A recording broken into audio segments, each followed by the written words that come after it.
Tu lèves les yeux et tu vois un flash orange vif dans le ciel.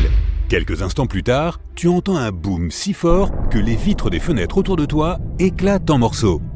Et puis tu le vois, un énorme bout de roche spatiale brûlant au-dessus de ta tête et se dirigeant vers la Terre. Lorsqu'il touche la surface, l'explosion laisse derrière elle un énorme cratère. Il fait 19 km de profondeur et il est aussi large que le lac Michigan. Après cet impact, les 3/4 de tous les organismes vivants de notre planète se battent pour survivre.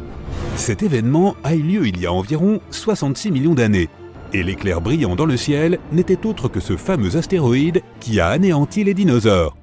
De nos jours, nous avons de nombreux moyens de nous en protéger. Par exemple, nous pourrions nous cacher dans des bunkers profondément enterrés et survivre. De tels bunkers seraient d'ailleurs bien utiles car il y a de nombreux astéroïdes dans le ciel. Et certains d'entre eux n'attendent que leur fenêtre de tir pour faire des ravages sur la Terre. À commencer par l'astéroïde 1990 MU. En 2027, il s'approchera de façon alarmante de notre planète. De nombreux experts craignent que la force gravitationnelle de la Terre n'attire le rocher qui a la taille de 2 ponts de Brooklyn. Dans ce cas, il se rapprocherait et finirait par s'écraser sur la surface de la planète. Un tel impact provoquerait une onde de choc qui serait ressentie sur d'autres continents. Une fois que l'astéroïde aurait touché le sol, il y aurait une explosion. Elle serait si brillante qu'on pourrait se dire qu'un nouveau soleil vient d'apparaître ici même sur Terre. La collision libérerait une énorme quantité d'énergie qui se transformerait ensuite en chaleur. Tout ce qui se trouve autour du point d'impact prendrait feu instantanément. Et si l'astéroïde tombait dans l'eau, cela provoquerait des vagues de tsunami plus hautes que l'Empire State Building. De nombreuses villes côtières seraient inondées, la poussière qui s'élèverait après l'explosion recouvrirait le soleil et le monde serait plongé dans l'obscurité. Si la poussière restait dans l'air assez longtemps, le climat de la planète changerait et la Terre commencerait lentement à geler. Si tu penses qu'une si petite météorite ne peut pas causer de si graves dommages, regarde la météorite de Tcheliabinsk. Elle a frappé la Terre pendant l'hiver 2013. Lorsque la roche spatiale est entrée dans l'atmosphère, des personnes situées à des kilomètres ont entendu une forte détonation. L'objet brillant et incandescent s'approchait de la surface terrestre à une vitesse d'environ 18 km par seconde. À mi-chemin, il s'est scindé en plusieurs morceaux. Cela a provoqué plusieurs ondes de choc plus fortes. Lorsque les fragments ont touché le sol, cela a provoqué un important tremblement de terre. Et la réplique des explosions a brisé les fenêtres de 5000 bâtiments. Les habitants de 6 villes autour du lieu du crash ont ressenti les secousses de l'impact. Or, cette météorite ne faisait que 18 mètres de diamètre. Heureusement, l'astéroïde 1990 MU passera a priori à une distance raisonnable de notre planète, donc nous ne serons pas en danger. Ouf! Mais le prochain astéroïde qui s'approchera de la Terre aura un diamètre de 4,8 km. Il s'appelle 3122 Florence. Si ce géant frappe notre planète, il pourrait rayer des continents entiers de la surface de la Terre. En 2017, ce rocher spatial s'est terriblement rapproché de nous. On pouvait le voir dans le ciel, même avec un petit télescope. L'astéroïde suivant est le plus gros dont il faille s'inquiéter, 1999 JM8. Il est à peu près aussi large que Manhattan, et il a la fâcheuse habitude de s'approcher de la Terre un peu trop près au goût de tous. Un petit astéroïde nommé 2020 VT4 s'est approché de notre planète plus près qu'aucun autre ne l'a jamais fait. En novembre 2020, il a survolé l'océan Pacifique à une altitude à peine inférieure à la distance entre Los Angeles et Las Vegas. Cette roche spatiale avait la taille d'une grosse voiture. S'il avait pénétré dans l'atmosphère terrestre, l'astéroïde se serait désintégré complètement avant de toucher le sol. Les chutes d'astéroïdes et de météorites ne sont pas si rares sur notre planète. Mais heureusement, la plupart d'entre eux s'embrasent et se consument lorsqu'ils entrent dans l'atmosphère. C'est Mars qui est responsable de ces pluies de météorites si fréquentes. La planète ne se trouve pas loin de la principale ceinture d'astéroïdes du système solaire. Et parfois, l'attraction gravitationnelle de la planète rouge attire les astéroïdes qui s'y trouvent. Puis Mars les fait tourner et les projette dans notre direction, un peu comme une fronde. Heureusement que nous sommes protégés par Jupiter. C'est la plus grosse planète de notre système solaire et elle possède un champ gravitationnel incroyablement puissant. Celui-ci maintient la ceinture d'astéroïdes en place et nous évite d'être constamment frappés par une pluie de météorites. Et c'est une bonne nouvelle, étant donné que Cérès se trouve dans la ceinture d'astéroïdes. Cet énorme rocher de l'espace est si massif que l'on considérait autrefois que c'était une planète. Puis, pendant de nombreuses années, les scientifiques ont catégorisé Cérès comme un astéroïde. Mais en 2006, il a finalement été reclassé comme une planète naine. Cet objet spatial représente à lui seul un tiers de la masse totale de la ceinture d'astéroïdes, soit environ 4% de la masse de notre Lune. Si la Terre avait la taille d'une pièce de 5 centimes, Cérès aurait la taille d'une graine de pavot. Si un astéroïde de plusieurs kilomètres de diamètre se dirigeait vers notre planète, pourrait-on le stopper? Nous pourrions briser le rocher en plus petits morceaux à l'aide d'une explosion massive. On n'aurait d'ailleurs même pas besoin d'atteindre l'astéroïde géant. Il suffirait seulement de se rapprocher de sa surface. Boum! Une puissante explosion d'énergie diviserait l'astéroïde en plusieurs gros morceaux et des tonnes de débris. Les plus petites pierres se consumeraient dans la chaleur dégagée par l'explosion. Et cela modifierait également la trajectoire de l'astéroïde. Les plus gros fragments brûleraient en entrant dans l'atmosphère. Tous les témoins de cette exceptionnelle pluie de météorites auraient la chance d'admirer un magnifique spectacle de feu. Un autre moyen de protection pourrait être un bélier cinétique. En termes simples, il s'agirait d'un énorme objet que les gens enverraient vers l'astéroïde en approche. Ou bien un vaisseau spatial lourd. C'est la méthode que les scientifiques ont choisie pour empêcher l'astéroïde Apophis de tomber sur la Terre. Cet astéroïde mesure 366 mètres de diamètre et passe souvent près de notre planète, s'approchant jusqu'à 30 571 km au-dessus de nos têtes. L'astéroïde va à nouveau passer près de notre planète en 2029, et il est possible qu'en 2036, il s'écrase sur la Terre. Si cela se produit, l'explosion laissera un cratère de plus de 4,8 km de diamètre. Dans un rayon de 10 km autour de la zone d'impact, tous les bâtiments et tunnels de métro s'effondreront ou seront lourdement endommagés. L'événement déclenchera également un puissant tremblement de terre. Dans un rayon de 50 km autour du cratère, les vitres des voitures et des maisons seront brisées. Et à 120 km du point d'impact, le tremblement de terre déplacera les meubles des habitations. Une façon d'empêcher une telle catastrophe serait donc de construire un vaisseau spatial lourd. Il décollerait de la Terre, accélérerait, puis foncerait sur l'astéroïde à toute vitesse. L'impact modifierait la trajectoire de l'énorme rocher spatial et il passerait finalement à bonne distance de notre planète. Nous pourrions aussi essayer d'arrêter l'astéroïde en l'enveloppant dans du papier d'aluminium.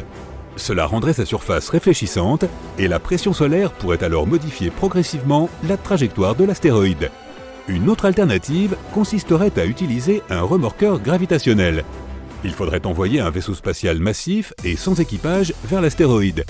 Il volerait jusqu'au rocher spatial et l'attirerait lentement auprès de lui grâce à sa propre force gravitationnelle.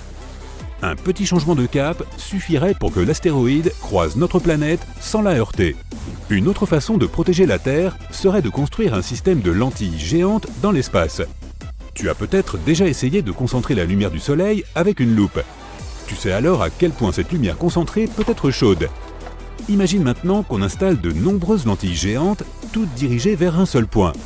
Les scientifiques pensent que le fait de focaliser un faisceau de lumière aussi puissant sur l'astéroïde ferait fondre et s'évaporer la roche, ce qui changerait lentement sa trajectoire.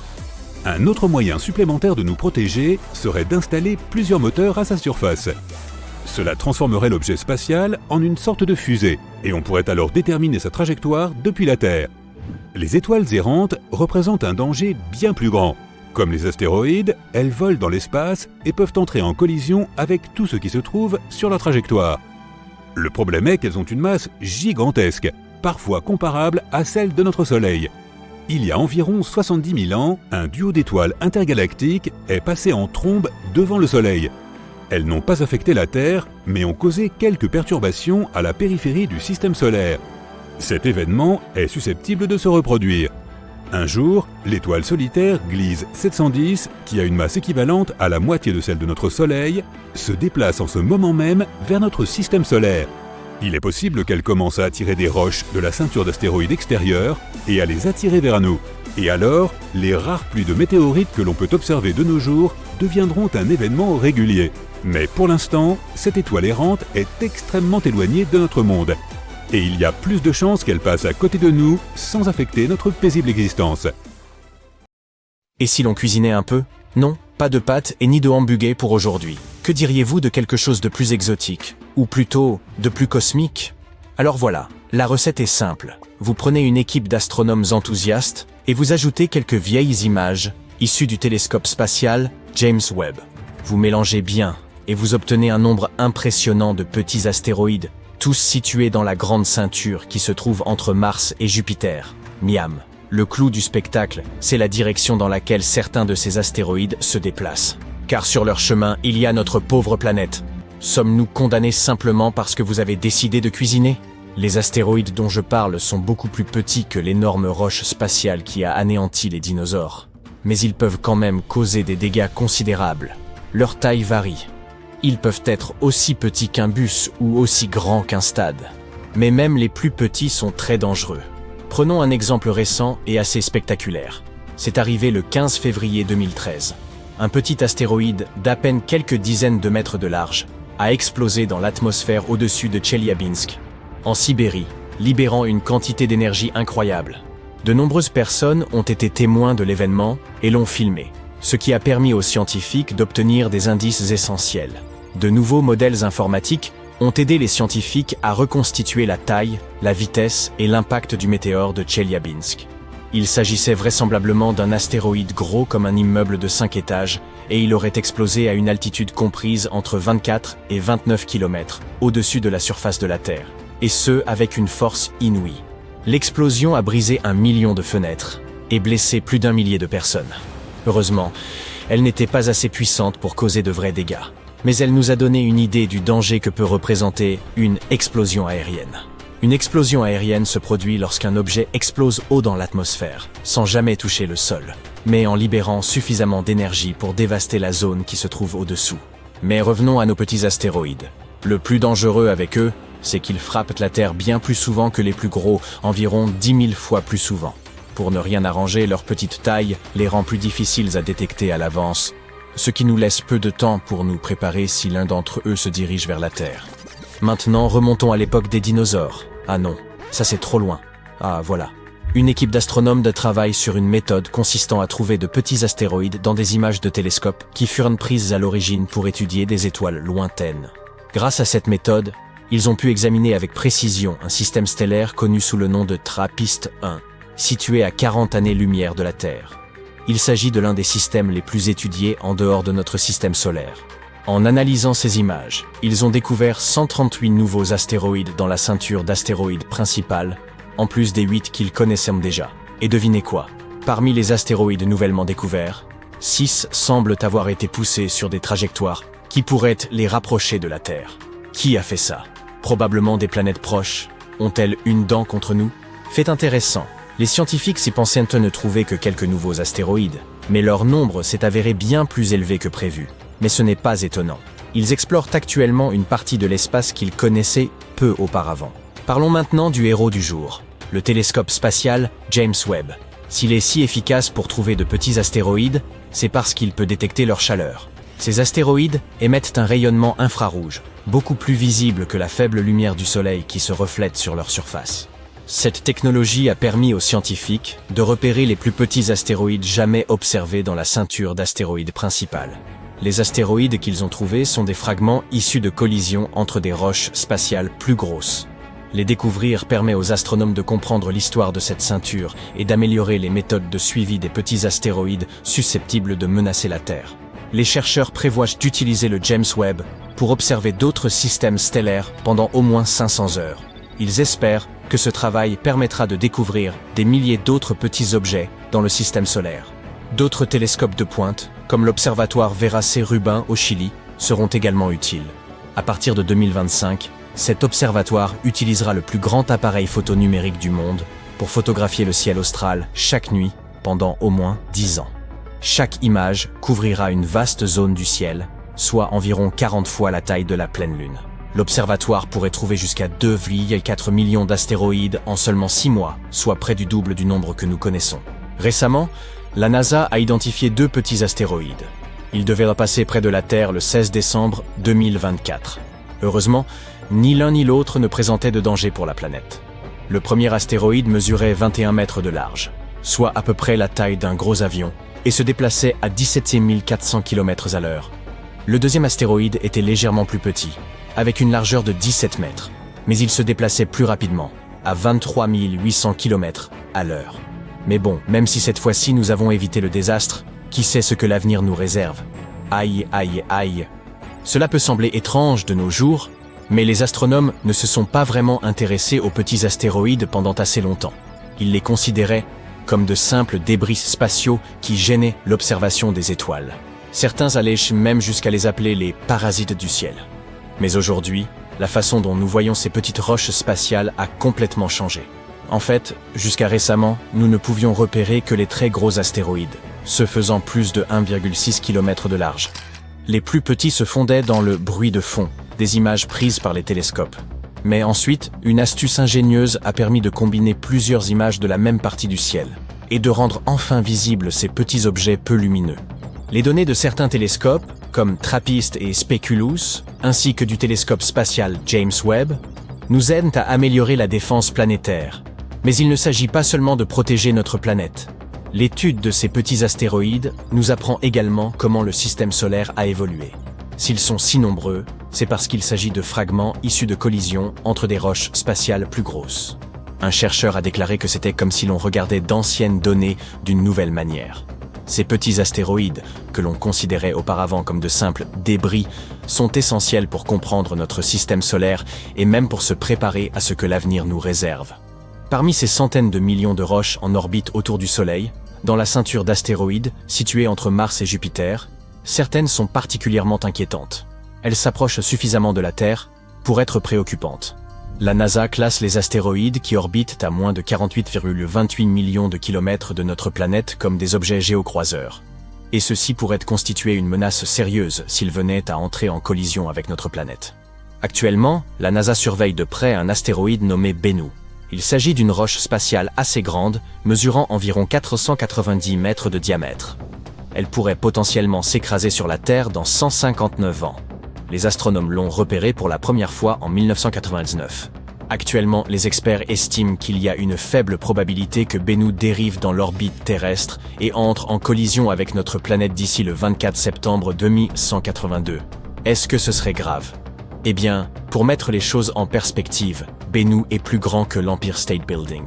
S'il heurtait la Terre, il libérerait 1200 mégatonnes d'énergie, une quantité si énorme que rien sur Terre ne pourrait la générer. Les scientifiques de la NASA sont particulièrement préoccupés par la probabilité que cet astéroïde traverse un trou de serrure gravitationnel lors de son passage au XXIe siècle. Ce trou de serrure est une région de l'espace qui pourrait placer l'astéroïde sur une trajectoire de collision directe avec la Terre.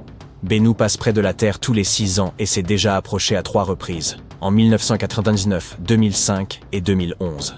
À l'heure actuelle, les scientifiques estiment que la probabilité que l'astéroïde percute la Terre d'ici 2182 est d'environ 1 sur 2700, soit un risque plus de 5 fois supérieur à celui qu'a une personne d'être frappée par la foudre. Bien que les chances que l'astéroïde Bennu entre en collision avec la Terre soient très faibles pour le moment, cette roche spatiale est toujours classée comme potentiellement dangereuse, car elle pourrait s'approcher jusqu'à 7,48 millions de kilomètres de la Terre. L'astéroïde Apophis est une autre roche spatiale que nous devons surveiller.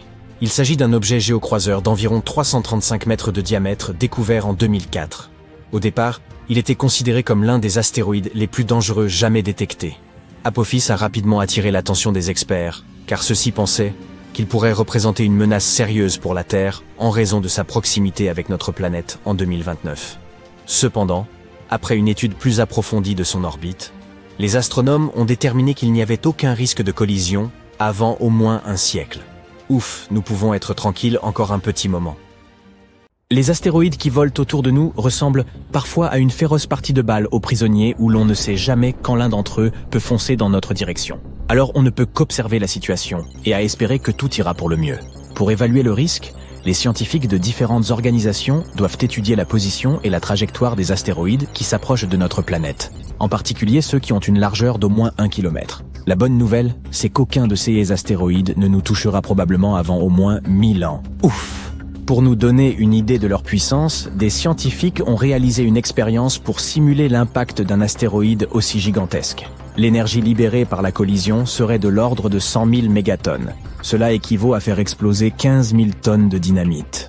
De plus, si un astéroïde de cette taille nous frappait, la Terre se refroidirait considérablement à cause de tous les débris qui pénétreraient dans l'atmosphère et bloqueraient la lumière du Soleil.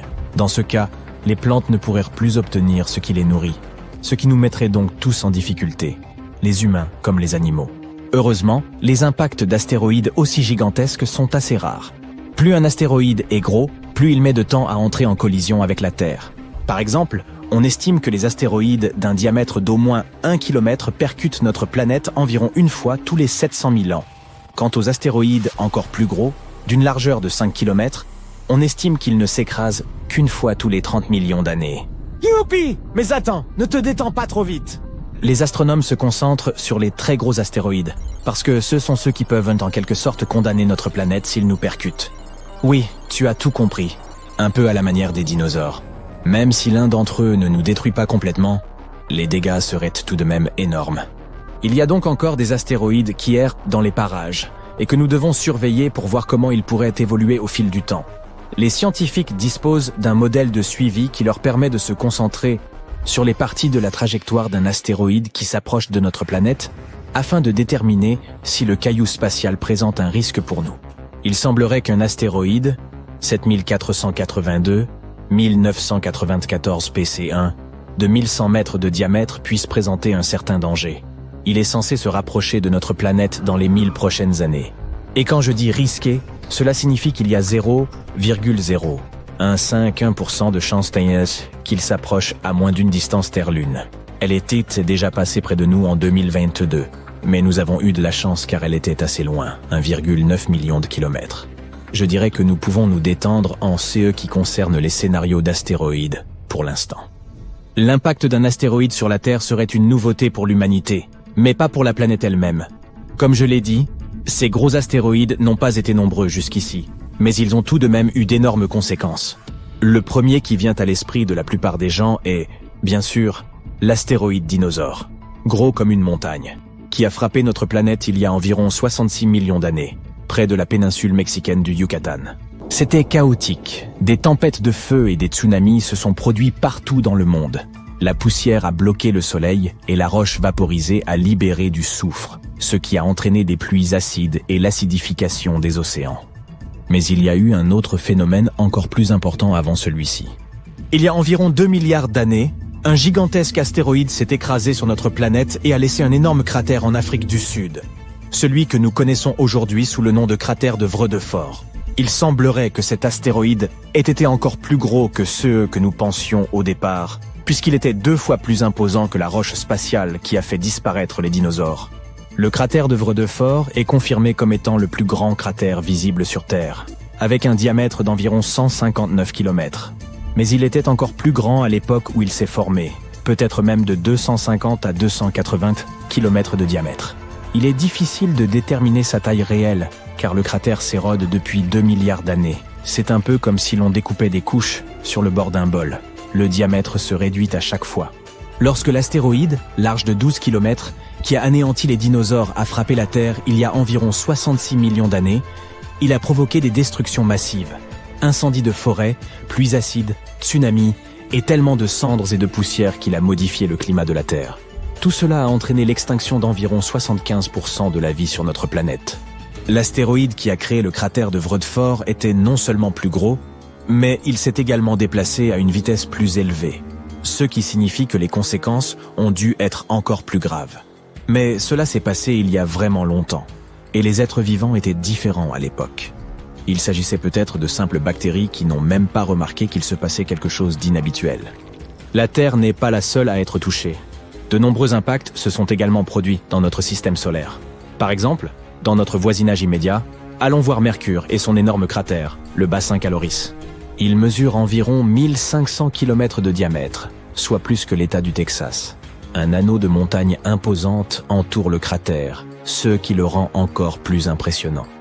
L'image mosaïque du bassin de Caloris présente différentes couleurs. Elles nous en disent plus sur la géologie du bassin. Les parties oranges représentent la lave qui a autrefois inondé le bassin. Ce coulées de lave ont recouvert la surface d'origine et lui ont donné cette teinte orangée si spécifique. Après que la lave a inondé le bassin de Mercure, des cratères plus petits se sont formés au-dessus de la surface de la lave. Ces cratères ont creusé le sol et découvert les matériaux cachés sous la lave. Certains de ces matériaux sont de couleur bleue. Ce matériau bleu pourrait être un indice de ce à quoi ressemblait le sol original du bassin avant que la lave ne le recouvre. Vénus, la planète la plus chaude de notre système solaire, possède une atmosphère épaisse qui s'accompagne d'un système de défense efficace contre les roches spatiales. Elle est si dense qu'elle brûle la plupart des météores avant même qu'ils n'atteignent sa surface. Par conséquent, les cratères visibles sur Vénus sont moins nombreux que sur les autres planètes rocheuses du système solaire. Mais Vénus présente encore quelques cicatrices qui peuvent nous renseigner sur les graves impacts qui s'y sont produits. L'une des plus grandes cicatrices que nous connaissons est le cratère Meade. Il est énorme, avec un diamètre d'environ 273 km. Le fond intérieur de ce cratère est relativement plat et plus brillant que les alentours. Il est possible que le cratère ait été rempli d'un mélange de roches fondues après l'impact, voire de lave provenant de l'activité volcanique de Vénus. Tu veux avoir une idée de ce à quoi pourrait ressembler la Terre sans sa couche protectrice appelée atmosphère? Il suffit de jeter un coup d'œil à la Lune, dont la surface est parsemée de cratères d'impact. Ce Tycho est l'un des cratères que l'on remarque facilement sur la Lune. Lorsque tu regardes la pleine Lune, tu peux le repérer comme un cercle distinct, avec des rayons lumineux qui irradient vers l'extérieur, légèrement décentrés sur le côté inférieur gauche de la Lune. Ce cratère, d'une largeur de 85 km, possède un magnifique pic central surmonté d'un bloc rocheux intrigant. La taille de ce bloc est impressionnante. Il remplirait environ la moitié d'un pâté de maison sur Terre. Lorsque l'on parle de cratère, il ne faut surtout pas oublier Mars. L'atmosphère de la planète rouge est beaucoup plus fine que celle de la Terre. Lorsque les vaisseaux spatiaux s'approchent de Mars, ils comptent sur l'atmosphère de la planète pour les ralentir lorsqu'ils y pénètrent. Et en effet, l'atmosphère contribue à ralentir les vaisseaux spatiaux lors de l'atterrissage. Mais elle n'est pas encore assez épaisse pour protéger complètement Mars de toutes les roches spatiales qui arrivent en permanence. De juillet à septembre 2018, une tache sombre est apparue sur le pôle sud de Mars. Elle se compose de deux motifs distincts. Selon une théorie, le plus grand motif de souffle, de couleur plus claire, peut être le résultat d'une onde de choc d'impact décapant la surface de glace. L'impact a généré des vents qui se sont étendus et ont érodé la glace. Le modèle d'explosion interne, de couleur plus foncée, est dû au fait que l'objet ayant subi l'impact a réussi à pénétrer dans la fine couche de glace. En heurtant la surface, il a projeté du sable foncé et des débris dans toutes les directions. Un énorme astéroïde de plusieurs dizaines de mètres de diamètre fonce vers la Terre à travers l'immense obscurité cosmos. Préparez-vous à une terrible nouvelle. Il y a 72% de chances qu'il percute la Terre dans 14 ans, avec des zones d'impact potentielles en Amérique du Nord, en Europe du Sud et en Afrique du Nord, soit certaines des régions les plus densément peuplées de la planète. Les astronomes surveillent de près cet envahisseur de l'espace depuis quelque temps, mais il s'est maintenant trop rapproché du Soleil et il sera impossible de le suivre au cours des 7 prochains mois.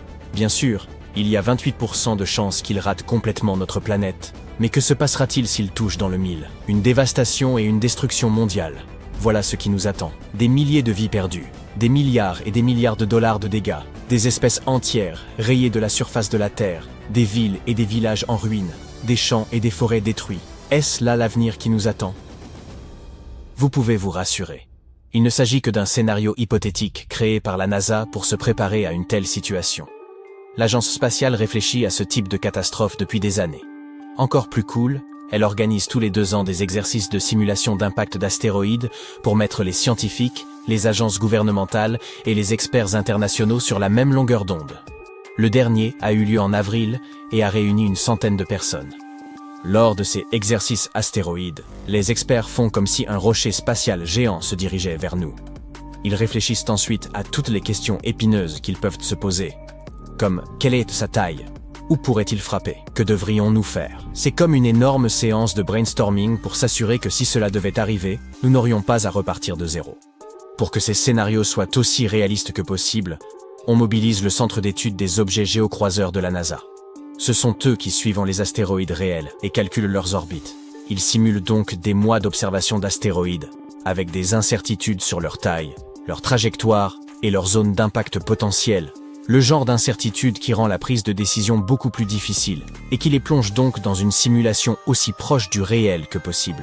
Si un astéroïde se dirigeait vraiment vers la Terre, ce ne serait pas seulement le problème d'un seul pays, mais de tous. C'est pourquoi cet exercice fait appel à des experts internationaux. En avril, ils se sont réunis pour la première fois. Ils ont travaillé aux côtés d'agences américaines telles que le Planetary Defense Coordination Office de la NASA et la FEMA pour déterminer comment le monde pourrait réagir à une telle crise, car l'impact d'un astéroïde aurait des conséquences désastreuses à l'échelle globale. La grande question est la suivante. Pouvons-nous réellement empêcher un astéroïde de heurter la Terre? Les experts envisagent deux options principales. Premièrement, nous pourrions envoyer un vaisseau spatial pour recueillir plus d'informations. Si nous en savions plus sur la taille, la masse et l'orbite de l'astéroïde, nous serions en mesure de prendre de meilleures décisions sur la marche à suivre. La deuxième option consiste à essayer de dévier l'astéroïde. En gros, il s'agit de détourner l'objet menaçant de sa trajectoire pour qu'il rate la Terre. Cela peut sembler impossible, mais la mission DART de la NASA a déjà prouvé que c'était faisable. Il y a 2 ans, ils ont envoyé un vaisseau spatial percuter un petit astéroïde appelé Dimorphos, et ont réussi à modifier son orbite. Ce fut une grande victoire pour la défense planétaire. Mais des missions comme celle-là prennent énormément de temps à planifier, préparer et mener à bien. C'est pourquoi il est si important de repérer les astéroïdes dangereux le plus tôt possible. Actuellement, la NASA travaille sur un nouveau télescope appelé NEO Surveyor, dont le lancement est prévu en 2027. Contrairement au bon vieux télescope, NEO Surveyor est conçu pour détecter des astéroïdes dans les conditions les plus difficiles, y compris ceux qui orbitent près du Soleil. Il nous donnera une meilleure chance d'agir tôt et potentiellement d'arrêter un astéroïde avant qu'il ne devienne une menace. Si vous pensez toujours qu'un impact d'astéroïde est quelque chose qui relève de la science-fiction et que la menace n'est pas réelle, que dites-vous de ceci? Tôt le dimanche 21 janvier, un petit astéroïde d'environ 1 mètre de large est entré dans l'atmosphère terrestre et, heureusement, s'est désintégré au-dessus de l'Allemagne. Le système d'impact Scout de la NASA l'a repéré 95 minutes avant qu'il ne percute la Terre et a prédit exactement quand et où il arriverait. À 1h32, heure locale, l'astéroïde 2024 BX1 s'est transformé en une boule de feu incandescente visible jusqu'en République tchèque. Quelques petits météorites ont peut-être atterri près du site d'impact, à environ 60 km à l'ouest de Berlin. C'est seulement la 8e fois qu'un astéroïde a été détecté avant de heurter la Terre. C'est un exemple remarquable de la façon dont des outils tels que Scout nous aident à suivre les astéroïdes et à nous préparer à tout ce qui pourrait être plus gros. Autre exemple, le 4 décembre, un petit astéroïde a offert un spectacle de lumière époustouflant dans le ciel du nord-est de la Sibérie avant de se désintégrer sans danger dans l'atmosphère terrestre. La roche spatiale, d'environ 71 cm de diamètre, a été repérée quelques heures avant de percuter la Terre. Grâce aux observations d'astronomes du monde entier, un système d'alerte spécial a réussi à prédire l'impact à plus ou moins 10 secondes près. L'astéroïde est entré dans l'atmosphère terrestre à 1h15, heure locale. Les autorités ont été mises en alerte, mais aucun dommage n'a été signalé. Le système Atlas de la NASA a repéré la roche 12 heures avant qu'elle n'entre dans l'atmosphère. Il s'agit du 4e impacteur imminent, c'est-à-dire un astéroïde découvert dans les heures précédant son impact prévu, détecté cette année, et du 11e au total. Aujourd'hui, la Chine a également de grands projets en matière de défense planétaire. Elle travaille sur sa première mission visant à frapper un astéroïde, et celle-ci a un double objectif. Un vaisseau spatial s'écrasera sur l'astéroïde et l'autre restera en arrière pour étudier la situation pendant 1 an au maximum. En d'autres termes, il ne s'agit pas seulement de protéger la Terre, mais aussi d'en apprendre davantage sur le système solaire. La cible est l'astéroïde 2015 XF261, un nom vraiment à rallonge, qui mesure également environ 30 mètres de large. Il est passé près de la Terre récemment, le 9 juillet, à 50 millions de kilomètres de nous. C'est vrai, c'est quand même assez loin. Mais ce voyageur de l'espace fonçait à une vitesse de 42 000 km/h, soit 30 fois la vitesse du son. La Chine va envoyer une sonde spatiale pour étudier l'astéroïde. Ils espèrent en savoir plus sur sa structure et sa composition, ce qui pourrait nous aider dans de futures missions de défense planétaire. Ensuite, ils prévoient de percuter l'astéroïde avec un autre vaisseau spatial pour tester l'impact, et la première sonde spatiale restera sur place pour observer les restes pendant 1 an. Le timing est essentiel pour ce type de mission. Cet astéroïde nous offre de bonnes opportunités d'études pour les années à venir. Ainsi, en mars et mai 2027, il passera à moins de 32 millions de kilomètres de la Terre. En avril 2028, il s'en rapprochera encore plus, à 21 millions de kilomètres. 1 an plus tard, en avril 2029, l'astéroïde passera à seulement 6,7 millions de kilomètres, ce qui en fera une cible de choix pour une telle mission. Une autre bonne occasion se présentera en avril 2030, lorsque l'astéroïde passera à 7 millions de kilomètres de notre planète. Pour vous donner un peu de contexte, la mission DART de la NASA visait autrefois un astéroïde situé à 11 millions de kilomètres, et le voyage a duré 10 mois. Les chefs du projet chinois doivent donc choisir le bon moment, en fonction du temps dont leur engin spatial aura besoin pour faire le chemin. La mission devrait débuter vers 2027, mais ce ne sera pas la première tentative de la Chine. En 2023, ils prévoyaient un test de défense planétaire avec un astéroïde différent, qui mesure également environ 30 mètres de large. On ne sait pas exactement pourquoi ils ont décidé de se concentrer sur un autre objet, probablement parce que le timing est plus favorable. La plupart des astéroïdes sont en fait des capsules temporelles datant de 4,6 milliards d'années, des vestiges de l'époque où le système solaire était en train de se former. Leur étude pourrait nous en apprendre beaucoup sur la formation des planètes, y compris la Terre. La Chine s'attaque donc à un projet qui combine la défense planétaire et la science spatiale pure. Elle fait assurément de grands pas dans le domaine de l'exploration cosmique. Imaginez un astéroïde si riche en métaux précieux qu'il pourrait faire de chaque habitant de la Terre un milliardaire. Ce n'est pourtant pas de la science-fiction, mais bien une réalité. Il s'agit de 16 Psyché, un gigantesque corps céleste métallique en orbite entre Mars et Jupiter. Son caractère exceptionnel ne tient pas seulement dans sa valeur astronomique, estimée à 10 trillions de dollars. Cet astéroïde recèle aussi des indices essentiels sur la formation des planètes rocheuses comme la Terre. En octobre 2023, la NASA a lancé la sonde Psyché pour explorer ce trésor cosmique. Elle devrait atteindre l'astéroïde en août 2029, et les astronomes espèrent en tirer des informations précieuses. Cette mission pourrait révéler non seulement l'abondance des métaux sur Psyché, mais aussi les processus qui régissent la formation des planètes. Mais qu'est-ce qui rend Psyché si unique?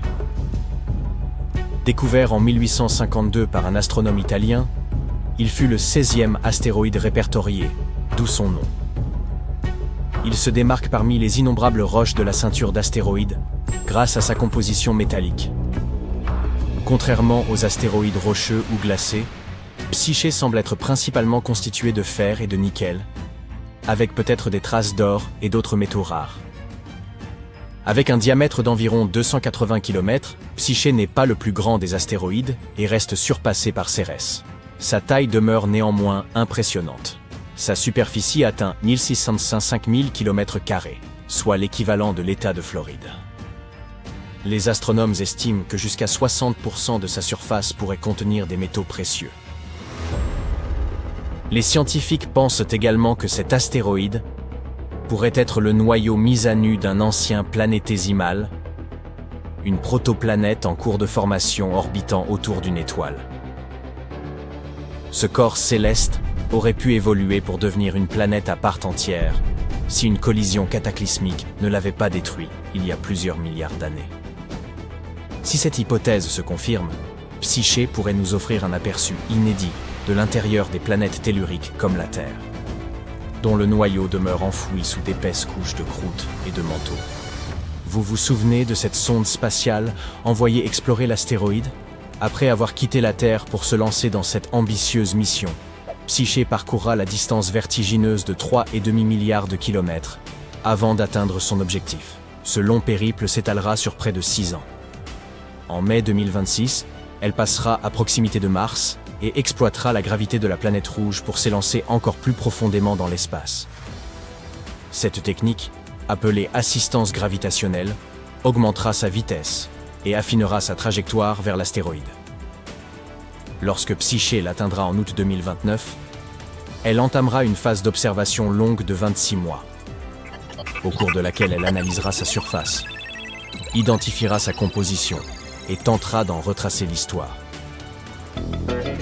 Pour mener à bien cette étude, Psyché est doté d'une panoplie d'instruments de pointe. Parmi eux, un imageur multispectral capturera des clichés haute résolution de la surface de l'astéroïde, permettant ainsi aux scientifiques d'en examiner la texture et la composition. Un spectromètre gamma et neutronique analysera sa structure chimique et déterminera notamment sa teneur en métaux. Un magnétomètre sera chargé de détecter la présence d'un éventuel champ magnétique. Une découverte qui renforcerait l'hypothèse selon laquelle Psyché serait un ancien noyau planétaire. Enfin, Un système radio à supra-haute fréquence servira à mesurer le champ gravitationnel de l'astéroïde, fournissant ainsi des indices précieux sur sa structure interne et sa densité. La NASA ne dépêche pas cette sonde pour évaluer la valeur marchande de l'astéroïde en tant que ressource minière, du moins, pas encore. L'objectif principal de la mission est avant tout scientifique. Les chercheurs espèrent y répondre à des questions fondamentales sur la formation et l'évolution des planètes. Cet astéroïde pourrait ainsi nous aider à comprendre comment un matériau en fusion refroidit pour former un noyau planétaire. Une autre question est, pourquoi cet astre n'a-t-il pas réussi à devenir une planète ? Son étude pourrait éclairer les raisons pour lesquelles certains corps célestes évoluent en planètes, tandis que d'autres non. Bien que la mission de la NASA soit purement exploratoire, elle a aussi éveillé un intérêt pour l'exploitation minière des astéroïdes. Avec une valeur estimée à 10 trillions de dollars, Psyché pourrait, en théorie, fournir suffisamment de matières premières pour transformer l'industrie terrestre. Une telle entreprise reste hypothétique et ne se concrétiserait pas avant plusieurs décennies, si elle se concrétise un jour. Pourtant, l'idée intrigue. Mais si ces métaux arrivèrent sur Terre, leur abondance pourrait provoquer un effondrement de la valeur des métaux précieux comme l'or, bouleversant ainsi les marchés mondiaux. En parlant de ressources précieuses, d'où viennent l'or, le platine et d'autres métaux rares présents sur Terre? Ces éléments dits sidérophiles ont une origine cosmique tout aussi fascinante que Psyché. Ils sont apparus lors de phénomènes cataclysmiques survenus il y a des milliards d'années, notamment lors de kilonovae, des collisions entre étoiles à neutrons qui projettent dans l'espace d'énormes quantités de métaux. Ces éléments ont ensuite été intégrés au nuage de gaz et de poussière qui a donné naissance à notre système solaire. Lorsque la Terre s'est formée, la majorité des métaux lourds ont migré vers son noyau riche en fer. Pourtant, certains d'entre eux n'ont pas atteint les profondeurs de la planète. De violents impacts avec des protoplanètes errantes, comme Theia, l'objet de la taille de Mars, qui aurait contribué à la formation de la Lune, ont piégé une partie de ces éléments dans le manteau terrestre. Des modèles informatiques récents expliquent comment cela s'est produit. Après chaque collision majeure, la surface de la Terre se transformait temporairement en un immense océan de magma. En s'enfonçant à travers cette mer de roches en fusion, les métaux atteignaient une couche partiellement solide qui freinait leur descente et les retenait dans le manteau plutôt que dans le noyau. Ensuite, sous l'effet de la convection thermique, ces métaux sont remontés vers la surface, où ils sont devenus accessibles à l'exploitation minière des milliards d'années plus tard. Si l'attention du public se concentre aujourd'hui sur les métaux de Psyché, il ne faut pas oublier que l'espace recèle bien d'autres trésors. Les scientifiques ont découvert, ou du moins théorisé, l'existence de pierres précieuses dispersées dans l'univers. Prenons l'exemple des diamants, constitués de carbone pur, un élément omniprésent dans le cosmos. Ils se forment sur Terre à de très hautes pressions et températures, profondément enfouis dans le manteau. Or, des conditions similaires peuvent ne se retrouver dans l'espace. Des nanodiamants, qui sont de minuscules cristaux, ont ainsi été identifiés dans certaines météorites. Certaines contiennent même des gaz qui offrent aux chercheurs des indices précieux sur l'histoire du système solaire primitif.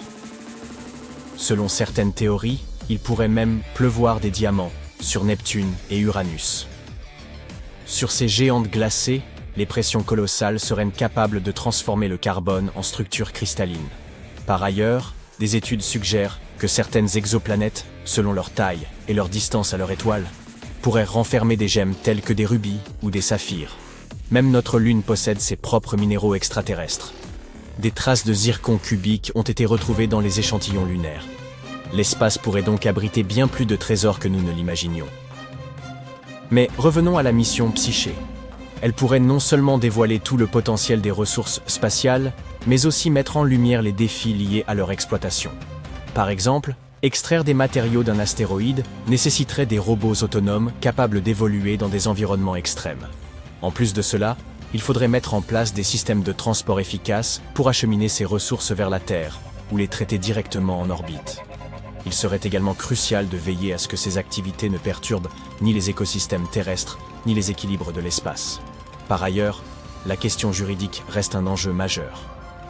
Le traité de l'espace de 1967 interdit aux nations de revendiquer la souveraineté d'un corps céleste, mais l'arrivée d'entreprises privées dans la conquête spatiale relance le débat sur la propriété et le partage des ressources. Enfin, l'introduction massive de métaux extraterrestres sur Terre pourrait bouleverser les marchés mondiaux. C'est pourquoi certains experts estiment que ces matériaux devraient plutôt être exploités sur place pour la construction d'habitats, de satellites ou encore de vaisseaux spatiaux. Quoi qu'il advienne de l'exploitation de 16 Psyché, l'exploration de cet astéroïde apportera un éclairage inédit sur la formation du système solaire et les processus qui ont façonné notre planète. Depuis le 1er décembre 2024, la sonde poursuit son périple en suivant l'orbite du Soleil, en route vers sa cible.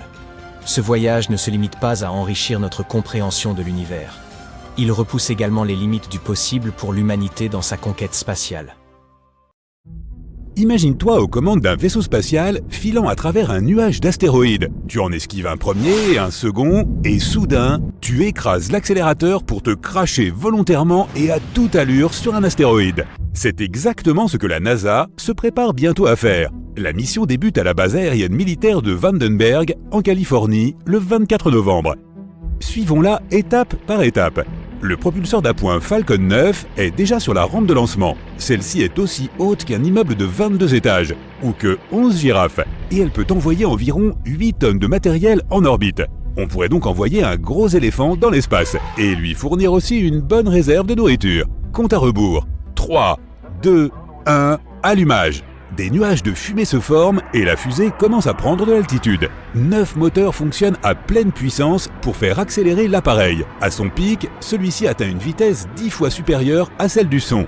Puis les moteurs de la fusée s'éteignent, le premier étage se désarime pour retourner sur Terre. Quelques secondes plus tard, le deuxième étage reçoit son ordre d'allumage. Son unique moteur se met en marche et la fusée s'élève encore plus haut vers son orbite. La capsule de transport s'ouvre alors et libère l'engin spatial DART.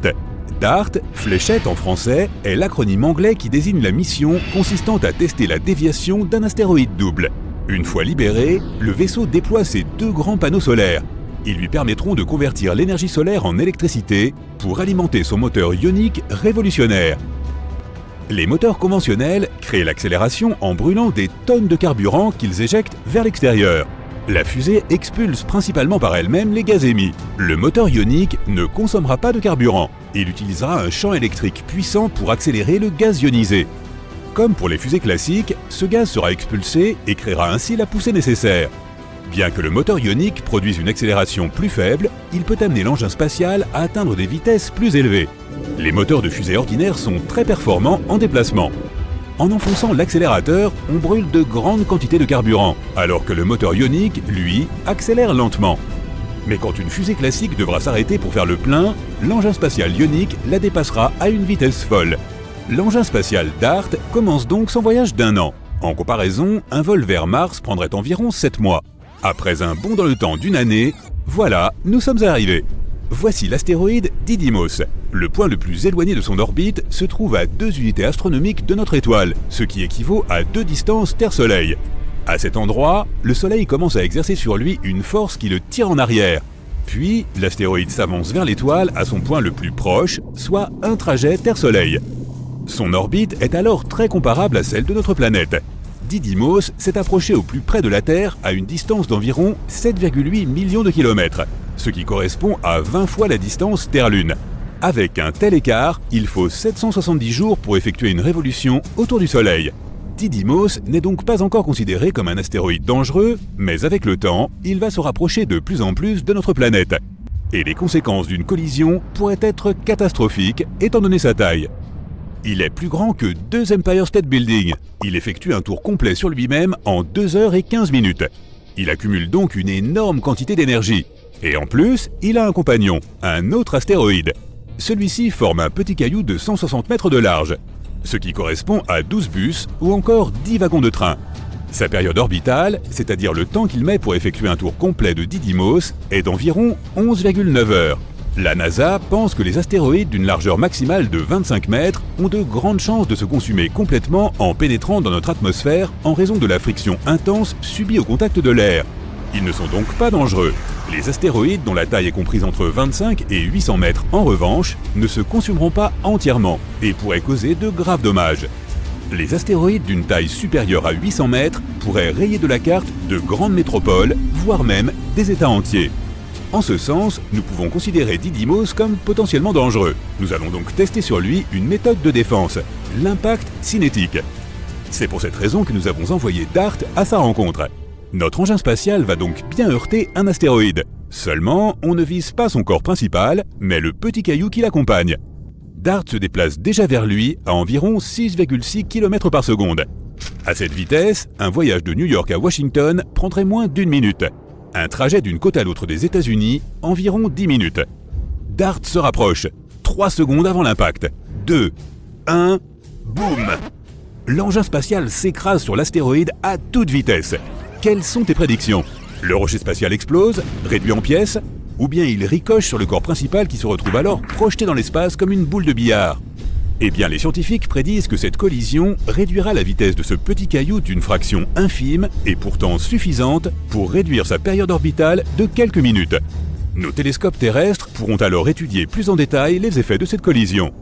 Et pour en apprendre encore plus, nous enverrons un autre vaisseau sur Didymos pour une mission parallèle. Il s'agit de la mission Hera, dont le lancement est prévu pour 2024 pour une arrivée sur Didymos vers 2027. Cet engin spatial transportera divers équipements et matériaux de recherche afin d'évaluer les dommages causés par la collision avec DART. À son arrivée, Hera prendra de nombreuses photos du petit astéroïde et devrait y inclure un cratère d'impact récent. Hera transportera aussi 2 CubeSats, des nanosondes plus petites qu'une boîte à chaussures. Ces mini-satellites seront lancés vers l'astéroïde pour permettre une manœuvre de proximité. Les sondes étudieront alors ce petit corps céleste durant 3 à 6 mois. À la fin de la mission, l'une d'entre elles tentera d'atterrir à la surface de l'astéroïde pour en apprendre encore davantage sur sa composition et sa structure interne. Il est aussi possible que Hera transporte un mini-percuteur. Cet outil devra permettre de produire un nouvel impact sur l'astéroïde. Les scientifiques pourront alors évaluer la différence entre les impacts formés par un grand instrument spatial et ceux causés par un plus petit, et comprendre comment nous défendre contre les astéroïdes à l'avenir. En théorie, nous n'avons pas besoin d'envoyer une fusée géante sur un astéroïde dangereux pour le détruire. Une seule frappe pourrait suffire à modifier légèrement sa trajectoire. À l'échelle cosmique, altérer une trajectoire, même de manière infime, peut radicalement changer le point d'arrivée d'un astéroïde. Mais l'impact cinétique n'est pas le seul moyen de lutter contre les astéroïdes néfastes. Tu connais le tracteur à gravité? Avec cette option, nous devons aussi envoyer un véhicule spatial vers l'astéroïde. Seulement, il ne s'écrasera pas dessus.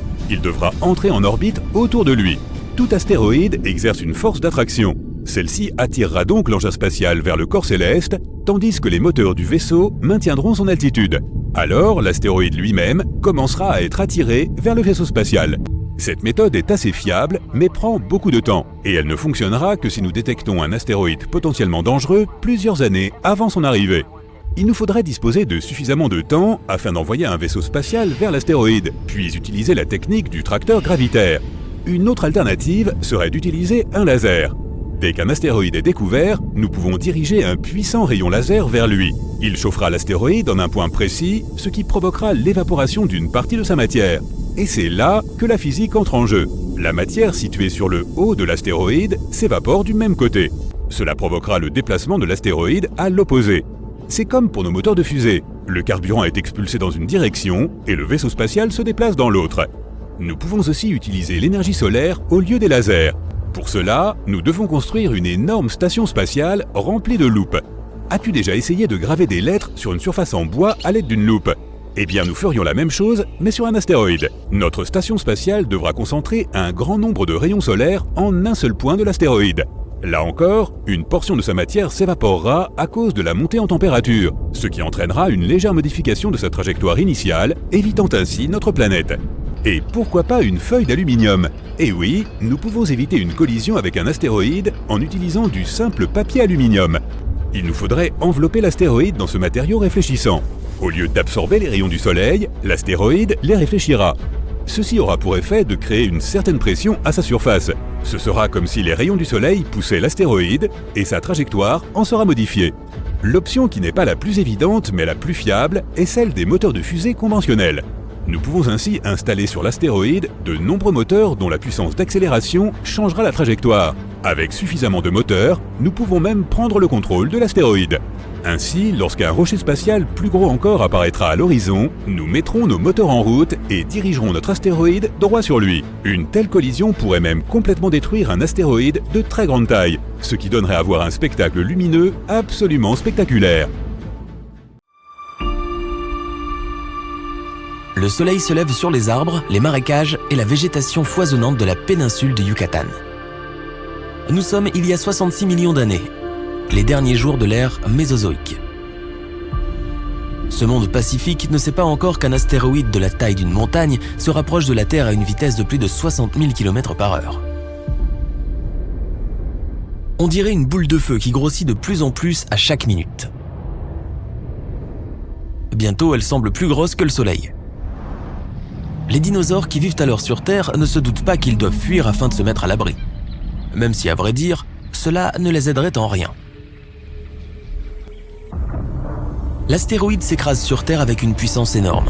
Il continue sa trajectoire à l'intérieur de la croûte terrestre, s'enfonçant de plusieurs kilomètres.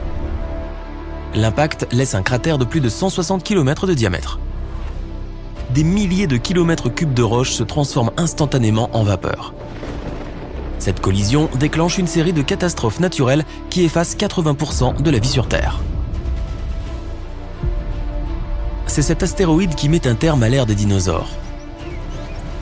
Toutes les créatures assez proches pour voir l'impact ne survivent pas plus de quelques secondes. Aux alentours du point d'impact, le sol est recouvert de milliers de centaines de mètres de cendres chaudes, de gravats et autres débris. 9 secondes plus tard, tout ce qui se trouvait à des kilomètres à la ronde, herbes, arbres et arbustes s'enflamment. Ce qui n'est pas calciné dans les minutes suivant la collision est vite noyé. À certains endroits, les vagues de tsunami atteignent plus de 300 mètres de haut. Des séismes commencent à secouer la Terre comme jamais auparavant. Leur puissance est équivalente à tous ceux connus par la planète au cours des 2 siècles précédents, comme s'ils se déclenchaient tous simultanément.